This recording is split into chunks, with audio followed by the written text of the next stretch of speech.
طيب السلام عليكم يا جماعة. بالنسبة لأبواق الفلول المطلعين لهم كلام كده إنه أنا مت والزول اللي معاي بيصور فيني إنصاب، فأنا ما أموت. أنا أصلا جيت من أجل قضية، أموت ويموتوا 1000 غيري وقضيتنا بنصلة بنصلة.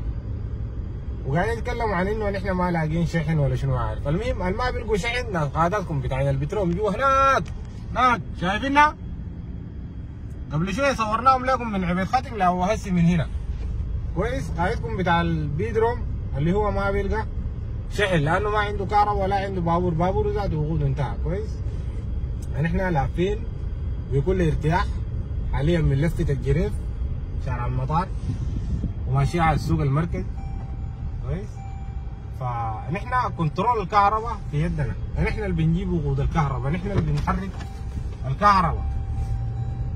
وقت تحكم لنا بنمشي بنشحن في محل الكهرباء ذاته كويس.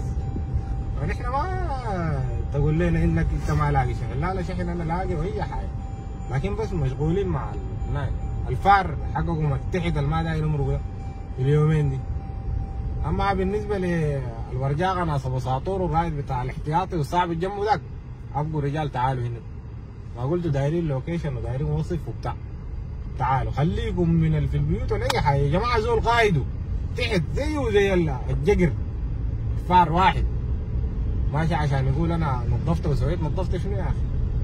لا انتوا نفسكم ما منظفيننا. فنحن موجودين وقاعدين وين ما دايريننا مرحب بكم حبابكم. تعالوا. في ناس قال هنا يعني نحن بنعمل لهم توتر، والله نحن قايدكم ذات عاملين لي توتر. خليكم قايدكم ذات بتاع البيدرو عاملين لي توتر متوتر انه الله يكرمكم ويعبطكم. انتوا خليكم ساكتين، انتوا بتجيبوا اكثر من كده.